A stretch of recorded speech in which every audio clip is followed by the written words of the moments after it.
বন্ধুরা আসসালামু আলাইকুম, আপনারা কেমন আছেন? আমি মুরাদ হোসেন। আমার এই ফেসবুক পেজ এবং ইউটিউব চ্যানেল মুরাদ লাইফস্টাইলের পক্ষ থেকে আপনাদের সবাইকে শুভেচ্ছা। বন্ধুরা, আজকে আপনাদেরকে নতুন একটা আমার এই লাইফস্টাইলের নতুন একটা বিষয় দেখাবো আপনাদের। সেটা হচ্ছে যে আসলে কিভাবে একেবারে অল্প সময়ে মানে জাস্ট 5 মিনিটের মধ্যে স্কুটি চালানো শেখা যায়, সেটা একটু আপনাদেরকে দেখাবো। বন্ধুরা, এই যে হচ্ছে সামির স্কুটি, ও একটা নতুন স্কুটি নিছে, তো আমাকে নিয়ে আসছে আজকে জোর করে, যেহেতু ওর নিজের স্কুটি, বলতেছে চাচা তোমার শিখতে হবে। তো আমরা আসলে এই কারণে আজকে একটু দেখাবো কিভাবে একেবারে অল্প সময়ের মধ্যে, এটা নাকি একেবারেই সহজ, আমি বিশ্বাসই করি নাই যে আসলে এটা এত তাড়াতাড়ি শেখা যায়। তো যাই হোক, ও নিয়ে আসছে, আমাকে বলছে যে আমাকে বলছে 5 মিনিট লাগবে, 5 মিনিটের মধ্যে আমি শিখে যাচ্ছি। আমি দেখি নতুন করে কিভাবে আসলে 5 মিনিটের মধ্যে আসলে এটা শেখা যায় কিনা, কারণ এই এত বয়স পর্যন্ত আমি এটা শিখি নাই। আজকে ও নিয়ে আসছে, আমাকে বলছে চ্যালেঞ্জ দিচ্ছে 5 মিনিটের মধ্যে নাকি আমি শিখতে পারবো। তো ঠিক আছে, আমাকে একটু দেখাই দিছে ও আগে, তো যে কারণে এখন আমি আপনাদেরকে দেখাচ্ছি যে কিভাবে এটা শুরু করতে হয়। তো এটা আসলে ঘাড় লক করা আছে, যে ঘাড় লক করা আছে। এখন প্রথমে এই চাবি দিয়ে আমি ঘাড়টা লক খুললাম। এই যে বন্ধুরা, এই যে আমি উঠলাম প্রথম স্কুটি। আসলে এই স্কুটিটা একটু মোটরসাইকেল থেকে একটু সিকিউর, যে কারণে স্কুটিও আমাকে চালানো শিখেছে। এই বয়সে এসে আর কি শিখলাম চালানো। তাই এই যে স্টার্টটা তুলে দিলাম।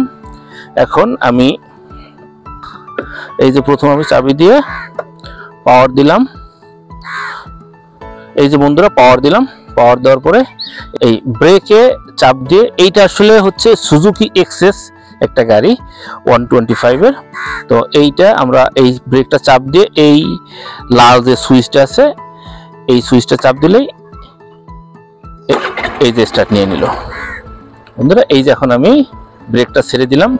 আর এইটা বাম পাশে এটা হচ্ছে ডুয়েল ব্রেক আর কি, মানে সামনে পিছনে একসাথে ধরবে, আর এই যে ডান পাশে এটা শুধু সামনের চাকা ধরবে। মানে এটা আসলে স্বামী আমাকে বলে দিছে, যে কারণে আমার জন্য ইজি হয়েছে। তো এখন আমরা আস্তে আস্তে এটা চালানো শুরু করব। এবং চালানোটা কিরকম, ডান হাতের যে এক্সিলারেশনটা আছে, এইটা যে আস্তে আস্তে আমি একটু নিচের দিকে চাপ দিই, তাহলেই আসলে এই যে এটা চালানো। ও বন্ধু, আর একটা জিনিস আপনাদেরকে অবশ্যই বলে রাখি, সেটা হচ্ছে যে এই যে এই হেলমেট, এইটা হেলমেট গাড়ি চালানোর পূর্বে সিকিউরিটির জন্য এটা অবশ্যই এটা পরে নিতে হবে। কারণ অনেকে মনে করে যে এই হেলমেটটা আসলে পুলিশের জন্য, আসলে পুলিশের জন্য না, এই হেলমেটটা আসলে আমাদের সিকিউরিটির জন্য।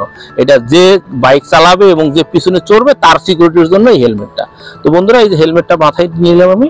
তো এখন চলেন দেখি যে কিভাবে চালানো শুরু করা যায়। এই যে জাস্ট ডান দিকের যে এক্সিলারেশনটা আছে, এটা দিয়ে একটু নিচের দিকে চাপ দেন, তাহলে এই যে গাড়ি চলা শুরু করবে। এই যে একটু ভয় ভয় লাগতেছে আমার, হ্যাঁ, কিন্তু শিখে গেছি বন্ধুরা।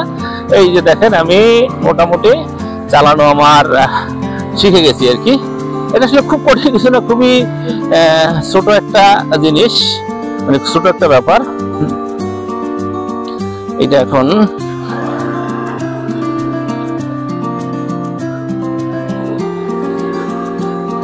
এই যে ঘুরে নিলাম, এখন আবার চলে যাচ্ছি। আমি কিন্তু বন্ধুরা শিখে গেছি চালানো, খুবই সহজ, আসলে সহজ। এই যে এখন বন্ধুরা আমি এই যে চালানো শিখে গেছি, সুন্দর চলতেছে, খুবই ভালো চলতেছে। তো বন্ধুরা, আজকে আপনাদেরকে আমি দেখালাম এই যে আমার ভাতিজা স্বামী এই স্কুটিটা নিয়ে আসছিল। আসলে আমি এতদিন শিখি নাই, ওর পিড়িতে ওর চাপাচাপিতে আসলে আমি স্কুটি চালানো আজকে শিখলাম। মাত্র 5 মিনিটে আসলে স্কুটি শিখে পেলাম, কারণ ও একবার আমাকে সবকিছু দেখিয়ে দিয়েছে এবং একবার দেখার পরে আমি মোটামুটি এটা শিখে ফেলছি। আর ওর স্কুটিটা আসলে খুব ভালোই চালায়, খুব ভালোই মজা। তো আমি চিন্তা করতেছি ওকে বলবো ওর স্কুটিটাকে আমাকে দিয়ে দেওয়ার জন্য। তো বন্ধুরা, আপনারা যদি সুযোগ পান তাহলে স্কুটি চালাবেন, কারণ স্কুটিটা নর্মালি মোটরসাইকেল থেকে একটু বেশি ইজি আর কি। এটা মোটরসাইকেলের মতো রিস্ক ফ্রি, রিস্ক কম, একটু মানে সিকিউর, একটু বেশি সিকিউর। তো এই কারণে আসলে আজকে আমি শিখলাম, কারণ মোটরসাইকেল হলে আমি শিখতাম না, বাট স্কুটির কারণে আমি আজকে এই চালানোটা শিখলাম। তো যাক বন্ধুরা, আমার এই ভিডিওটি যদি ভালো লাগে তাহলে অবশ্যই আমার এই ফেসবুক পেজ এবং YouTube channel Murad lifestyle follow এবং সাবস্ক্রাইব করবেন এবং লাইক কমেন্ট শেয়ার করে সাথে থাকবেন। তো দেখা হবে পরবর্তী কোনো ভিডিওতে, সেই পর্যন্ত ভালো থাকবেন। আসসালামু আলাইকুম।